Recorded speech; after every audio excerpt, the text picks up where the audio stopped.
ભાઈ મારા બધા દર્શકોને મારા નમસ્કાર. ભાઈ ફરી મેદાનમાં આવવાના છે આ દેશના જેનઝી. જી હા, ફરી હવે જેનઝીથી જે ઊભો થયેલો આ જ્વાળા છે એટલે કે કોકરોચ જનતા પાર્ટીએ પોતાનું નેક્સ્ટ મિશન જાહેર કરી દીધું છે. આમ તો હવે ઘણા બધાને એવું બધું હતું પોલિટિકલ પાર્ટી થઈ જશે ને આમ થઈ જશે ને, એમણે ના પાડી દીધી છે પોલિટિકલ પાર્ટી નહીં, અમારે તો એક પ્રેશર ટીમ બનવું છે જેનું કામ પ્રેશર ક્રિએટ કરવાનું છે.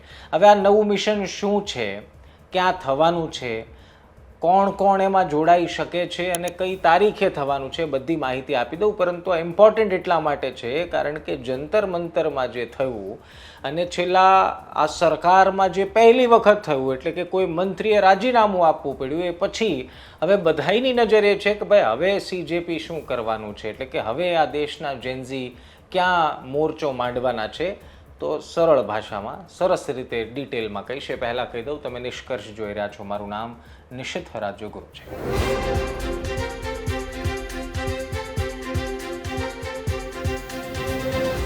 વિડીયોની શરૂઆત કરીએ તે પહેલાં મિત્રો, તમે નિષ્કર્ષના વિડીયો જુઓ છો, લાઈક પણ કરો છો, ઘણા બધા મિત્રો કમેન્ટ પણ કરે છે, પોતાના આઈડિયાઝ અને પોતાની નારાજગી પણ ઘણીવાર કહે છે. પરંતુ આ બધા વચ્ચે તમે જે ફ્રીમાં મળતી વસ્તુ છે એ લેતા રહી જાઓ છો, એ છે સબસ્ક્રાઈબ કરવું. કરી દો ભાઈ, એમાં કોઈ ટેક્સ નથી, એમાં કોઈ સબસ્ક્રિપ્શન ચાર્જ પણ નથી. ફ્રીમાં સબસ્ક્રાઈબ કરી શકો છો જેથી અમને મોટિવેશન મળે કે આવા વિડીયો તમારા સુધી પહોંચાડતા રહીએ. મૂળ વાત પર આવી જઈએ. ભાઈ, કોકરોચ જનતા પાર્ટીએ જંતર મંતર માથે લીધા બાદ ધર્મેન્દ્ર પ્રધાને રાજીનામું આપવું પડ્યું. આ સરકાર એવો પહેલેથી દાવા કરતી હતી કે ભાઈ અમારી સરકારમાં રાજીનામાનો કોઈ પ્રથા નથી, અમારી સરકારમાં કોઈ રાજીનામા આપે નહીં. ભાજપને આ વહેમ હતો, એ વહેમ આ દેશના જેનઝીએ કાઢી નાખ્યો. જંતર મંતર પર એવું આંદોલન કર્યું કે આખરે ધર્મેન્દ્ર પ્રધાને ખોટી ખોટી વાતો કરીને પણ આખરે રાજીનામું તો આપી જ દીધું. સોશિયલ મીડિયામાં રાજીનામાનો પત્ર પણ થયો. એ પછી તો ઘણું બધું થઈ ગયું કારણ કે ઘણા બધા દિવસો ગયા. એ પછી ખબર નહીં ક્યાંથી અચાનક ધર્મેન્દ્ર પ્રધાનને હીરો ચિતરવાના એક સાથે એક સરખી પોસ્ટ થવા લાગી.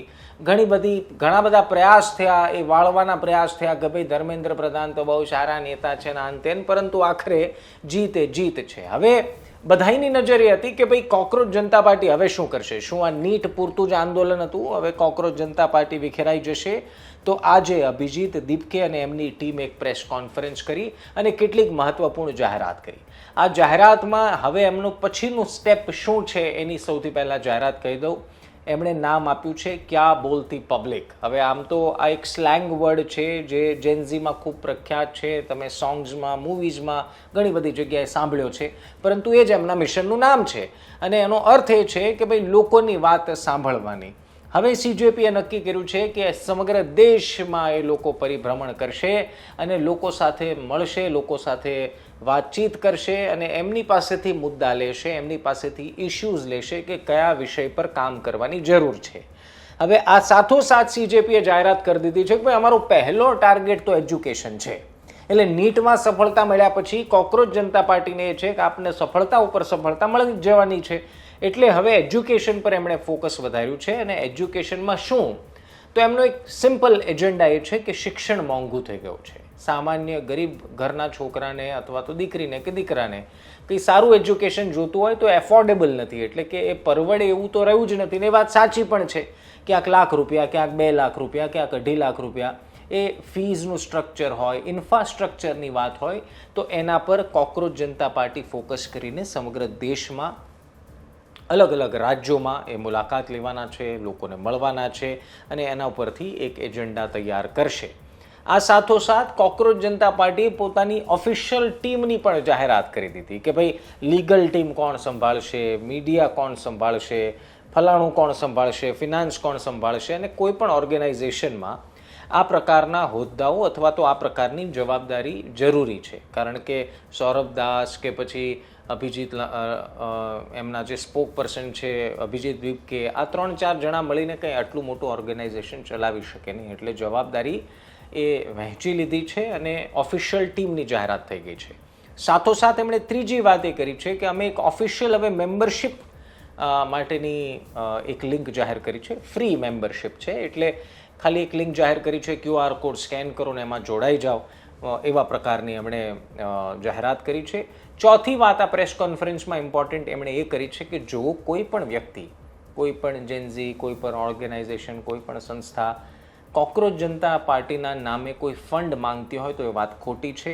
કોકરોચ જનતા પાર્ટીએ ક્રાઉડ ફંડિંગની કોઈ જાહેરાત કરી નથી, ના તો ક્રાઉડ ફંડિંગ અત્યારના કરી રહ્યા છે. એટલે કે સામાન્ય લોકો માટે પણ આ જાણવું જરૂરી છે કે એ પ્રકારનું કોઈ સિસ્ટમ ચાલી રહી નથી, એટલે તમે પણ એમાં ફસાતા નહીં, એવી એમણે એક આગ્રહ કર્યો છે.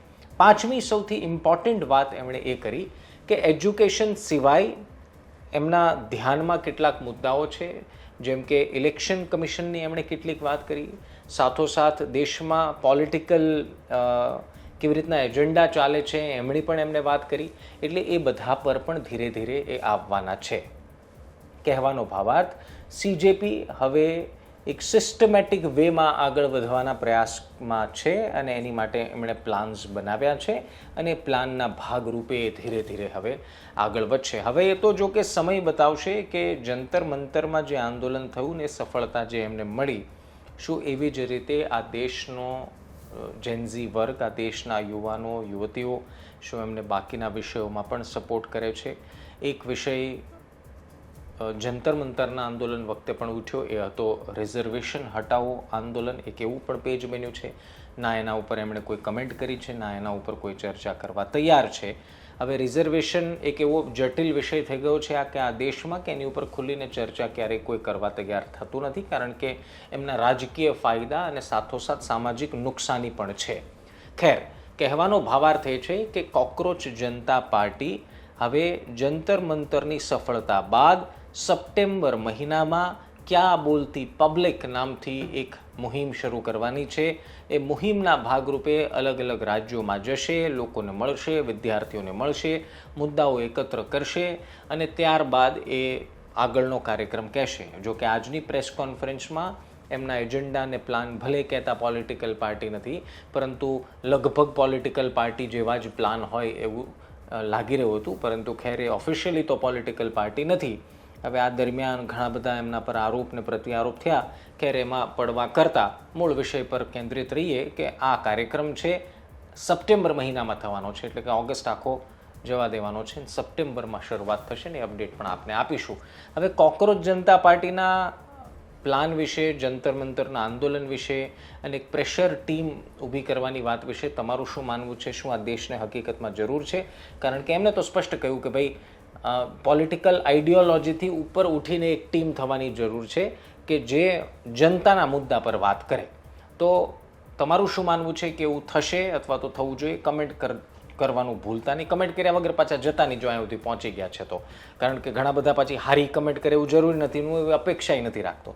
એટલે તમે જે કંઈ પણ લખશો એને હું પોઝિટિવલી લઈને આગળના વિડીયોમાં સુધારવાનો હંમેશા પ્રયાસ કરું છું. એટલે તમે બધા મારા મિત્રો જ છો, મારા મોટા ભાઈ નાના ભાઈ છો, એટલે એ ચિંતા કર્યા વગર બિંદાસ કમેન્ટ કરો. કાલે મળીશું. સીતારામ.